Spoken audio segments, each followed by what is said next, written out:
It's been more than a year since I started to make videos for this channel, and during all of this time, dozens of people wrote hundreds of comments about Russian colonization of Mariupol. And in this video I will talk about it. It's very hard to talk about such bullshit, but there are really many of these comments, and many of the Western media are also spreading this nonsense, so I think I have to. And before going to the main topic, I want to remind you that this channel is only sponsored by you, so if you like my videos, you can support me. Links are in the description. Now let's go to the colonization. I don't really know how the country can colonize its own land where its own people are already living. Colonize by developing it. By this logic, Soviet Union colonized Moscow, Germany colonized Berlin, and the Great Britain colonized London. It sounds very funny. Even Ukrainians' policy towards Mariupol was more similar to colonization, removing our native language, suppressing our culture, aggressive propaganda which I faced everywhere, pathetic attempts to make a Russian city a non-Russian city. Maybe once I'll make a video about it. And there are also a lot of comments that Russia is replacing local people with immigrants, forcing local people to leave, and I want to talk more about it. First of all, Russia is not forcing anyone to leave Mariupol. All of people I know who are currently living in Mariupol are local and lived there before war, just like me. Information that Russia forced someone to leave city is completely fake and it doesn't even make sense.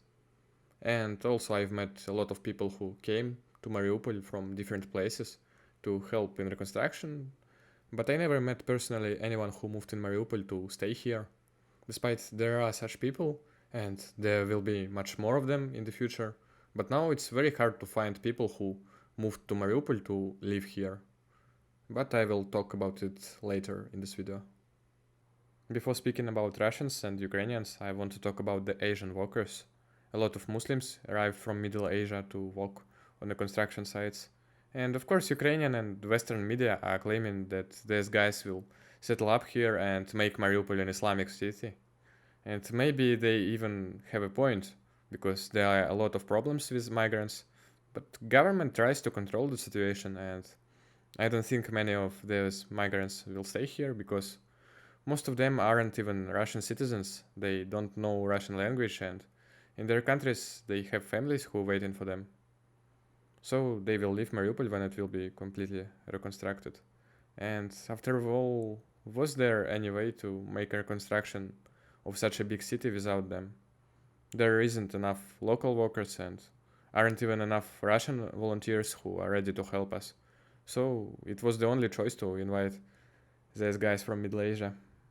Most of residents left Mariupol in 2022. Half of them fled to Russia and half fled to the West. But most of these people returned during 2022, during 2023, when it was really easy. Anyone could return here from Europe. But in November 2023, Russia closed its borders for Ukrainians, and the exception is airport in Moscow, Sheremetyevo. To cross the border there, Ukrainians need to complete a lot of checks, like questionnaires. It's hard for many, and it filters Ukrainian supporters quite effectively. And in my opinion, it's really good, because most of people who didn't return are pro-Ukrainian radicals, and they aren't welcome here.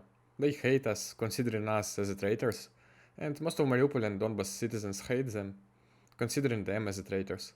We don't like them, and they don't like us. They had opportunity to return, and if they didn't, we don't need them.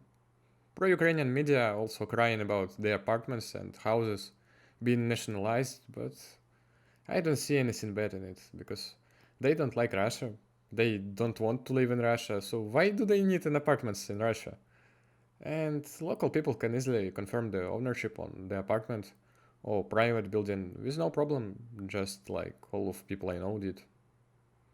Russia also didn't force anyone to get Russian citizenship before recently. Ukrainian passports worked just as Russian ones. I completed Russian national exam with my Ukrainian passport. But now Russia is finally recognizing Ukrainian citizens as foreigners, so they can be deported to Ukraine. I assume this could be called a colonization, if there were at least half of pro-Ukrainians, but there aren't, and there weren't even before this war.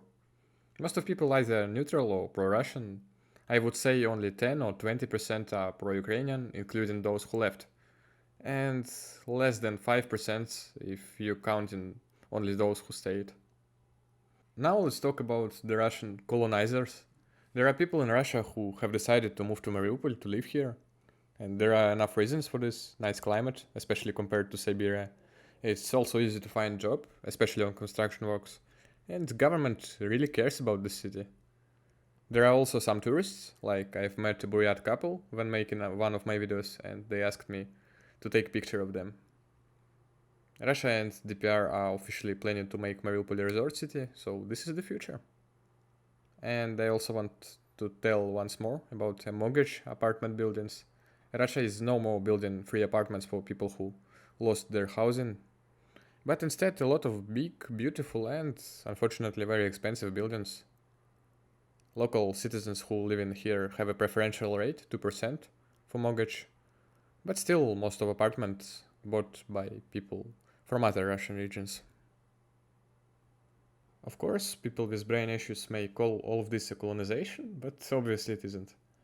Western people can't understand that this war is almost a civil war. We all speak the same language, have same names, same culture. A major part of Russian army consists of Donbas people, and we are fighting against our ex-compatriots.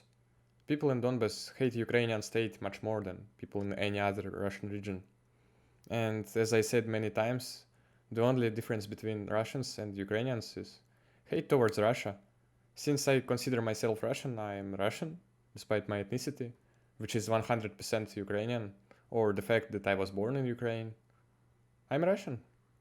And this is why I prefer to live in a city with new Russian residents instead of old pro-Ukrainian ones.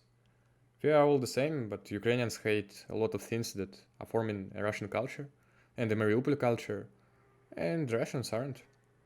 And also, migration of Russians from other regions is the only way Mariupol can become better than before war, because despite around 60% of pre-war population survived and stayed, it still isn't enough for development.